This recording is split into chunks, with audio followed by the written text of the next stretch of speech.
Inamin na nga ni Sam na siyang pumatay sa kanyang sariling asawa, ngunit meron pang sikreto bukod doon sa nangyari. Nakita ni Basil ang pagkahulog na nitong si Paco. Buhay pa sana ito kung hindi nga ito tinuluyan ni Basil. At ngayon, piniframe up siya nitong si Basil. Merong gustong gawin si Basil sa kanyang asawa at ito nga iutos niya kay Sam dahil gusto niyang mawala ang kanyang asawa na si George. Meron kasing kalaguyo itong si Basil. Perti nga sa kanyang mga plano ang lahat-lahat. Ngayong wala na si Paco, nasisigurado niya na mapapasa kanya lahat. Lahat ng pera nga nito si Paco, maging ang posisyon. Tatanggalin din niya itong si George dahil alam niya na wala itong kwenta para sa kanya.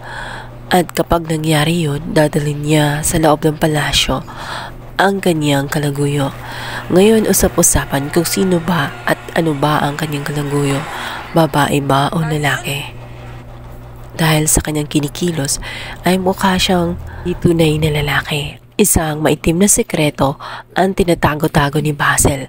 Mukha siyang mabait sa labas na anyo, ngunit nasa loob pala ang kulo. Isa siya sa pinaka-delikadong karakter sa Widow's War. Samantalang itong si Sam ay madidiin sa kasalanan at ipipilit talaga nitong si Basil na siyang may kasalanan. At kapag hindi niya ginawa ang inuutos nito, ay ikakalat niya at ipapaalam niya sa lahat at titiyak niya na mawawala ang mana at ang inheritance na mapapasa dapat sa kanya na nanggagaling kay Paco, ang isang widower. Sa kabila ng pag-aaway ni Sam at itong si George, wala pa rin sa isip ni Sam na patayin ang kanyang best friend.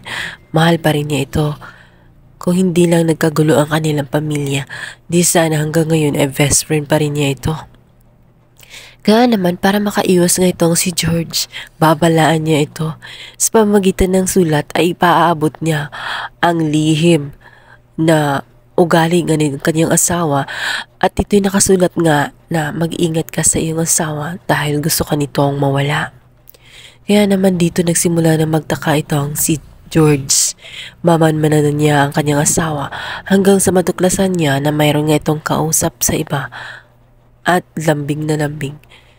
Nagtataksil lang kanyang asawa kung kaya't ganun ang gustong mangyari ni Basil sa kanya. Dahil na rin sa natuklasan niya ang plano ng kanyang asawa, uunahan nga niya itong si Basil bago pa man may mangyari sa kanyang hindi maganda.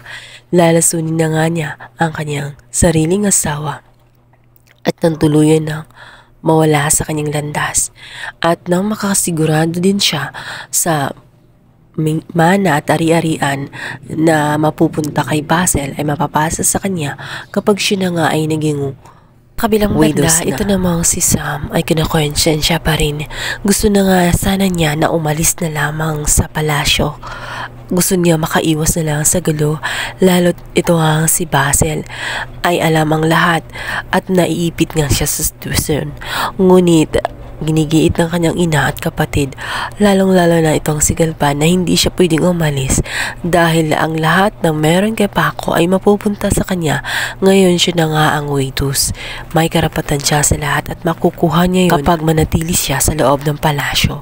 Ang palasyo ay kanya na rin. Sabi ng kanyang ina at ng kapatid na bakit siya aalis kung wala naman siyang ginawang mali. At hindi naman siya nagnakaw. Ang lahat ng yon ay karapatan niya bilang asawa nga nitong si Paco. At sayang naman ang lahat-lahat kung iiwanan na lamang niya basta-basta. Gayong nasa tama naman siya at wala siyang dapat na ikinahiya. Ang alam kasi ng kanyang pamilya ay walang kasalanan itong si Sam. Ito ang lihim na patuloy niyang itatago sa loob ng palasyo na ang nakakaalam lang ay itong si Basil. Kung kaya't makikipagtulungan na kaya itong si Sam dito sa kanyang best friend na si George?